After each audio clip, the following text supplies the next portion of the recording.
can take metrics, performance metrics on your application as well.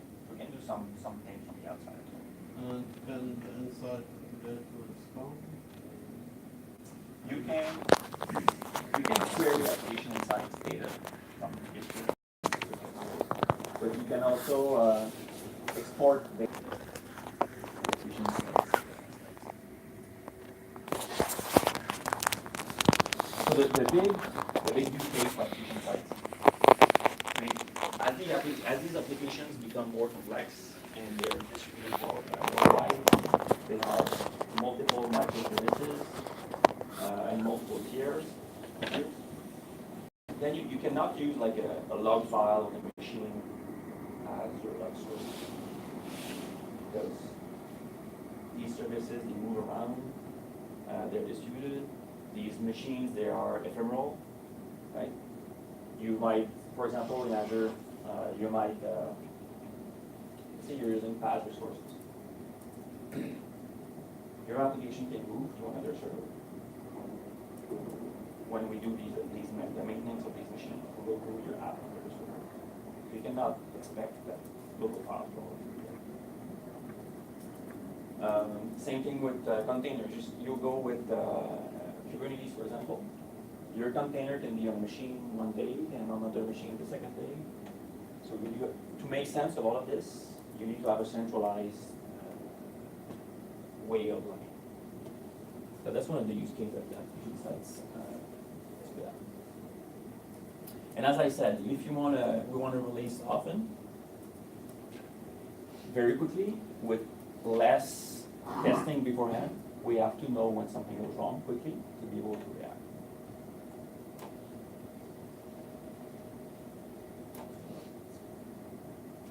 So what App Insights can do, it can do health checks. So and this is a dashboard that you can easily create in the Azure portal with that application site. So health check is, you can have pain tests or web tests. So we have endpoints all over the world that can poke your application and monitor the results and report back on the health of the app. So that's one way of doing things. It can also work from internally by inspecting the exceptions that are generated. It can help you monitor and optimize. So by integrating with the ASP.NET pipeline, it can tell you how long the requests took, how long the dependencies of that request took. Let's say you have a request that takes a second. Well, with application Insights, you're going to be able to see that, okay, that 1 second request spent 900 milliseconds on that database query, and then 100 milliseconds on processing the data. So you can see these dependencies, how long they took each. You can also inspect the query, so you're going to see, this is the query that was ran that took 900 milliseconds. So pretty easily you can investigate these longer queries. So is that transparency between the technology stacks or whatever, like the traceability, is that depend on your application? Is that you have to enable certain logging? There's several ways to integrate it. You know what I'm saying? Like I have an application and it has, you know, it hits a database and there's a query associated with it, and you know, it has CPU load and I/O and all that stuff, and then maybe you trace back to a specific feature in that application. So with ASP.NET, I mean, there's an SDK for most languages that will integrate and push data to application sites. So in the case of ASP.NET, there's a .NET SDK that exists that will integrate with ASP.NET and will inspect the data. Let's say you have a PHP application. There's also a PHP SDK, but the integration is not as deep. So as a developer, you will be able to push data to application sites, but you're going to have to use the SDK actively.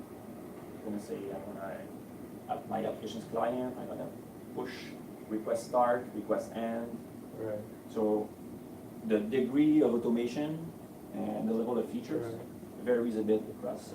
I guess the point there is that you want to be able to get enough information back that makes sense how useful it is, right? You don't want it like every millisecond. you might wanna, But you can push terabytes of data inside the GPU. I guess it, again, it gets back to how useful it is. Can it be aggregated? Can you look for trends? And Yeah. So the data, like metrics, will be aggregated automatically. So you will minimize the data that gets pushed, but you can control that. It's all configurable. So we're talking about maybe getting some kind of CRUDS product that can pull together all of our logs from all our systems. Does this integrate with those kinds of systems in any way? Or? So application insights is really meant for application monitoring. You could do the other way around. Let's say you bought Splunk, for example. You could pull application data inside Splunk, but you would not do the opposite. Because this is very tailored to application.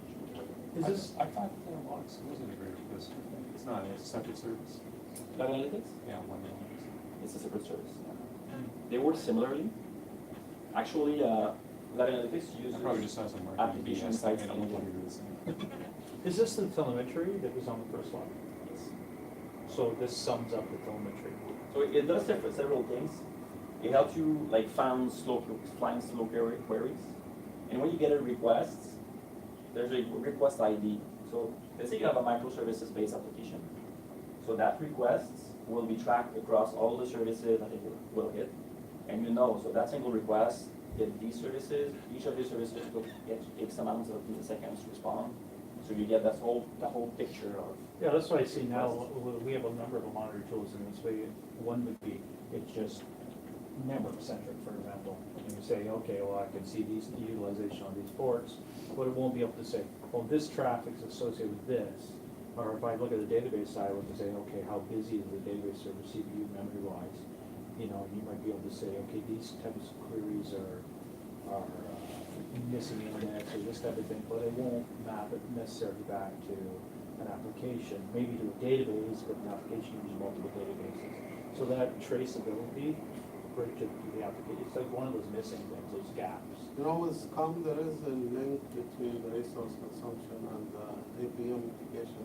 There is, but though that's an extra effort, that type of, like I'm saying is that the ability to do that, it's not, like, most of the work is focused on, okay, this is the value.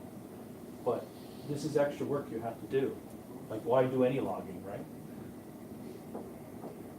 Yeah, it does not bridge the whole gap. Right. Like, we have a number of monitoring tools, right? And none of them do, you need to maintain those monitoring tools. You need to say this is too much information, there's not enough information, this is an alert, or it's not a valid alert, or I need to customize the alert. You know what I'm saying? It's working. You have some standards. Somebody needs to do that. Somebody needs to do that, right? Like, I see the logging a lot in applications where it's turned on, and it's very verbose. It's, just be it a file, or be it a registry, or be it an event, wherever. And it might be the intention is we needed that level of logging, but now we don't, right? So, like, somebody needs to clean those log files. They need to have some retention. Do you have, That's the operational side, Yeah. right? we're like 15 minutes over? Yeah. What's your schedule like? I don't have anything planned shortly. You can keep wondering if you want to bit. Yeah. I guess our I'm at 1 o'clock. side. How far in are we from this percentage? We only have application sites left. Application side? Yes, This one. Yeah, which, I mean, I think, We have 5 more minutes to finish it. You can do 5 minutes. You can do the essential things of it. Eventually we'll fast track and stuff and get more information, right? No more questions. Okay.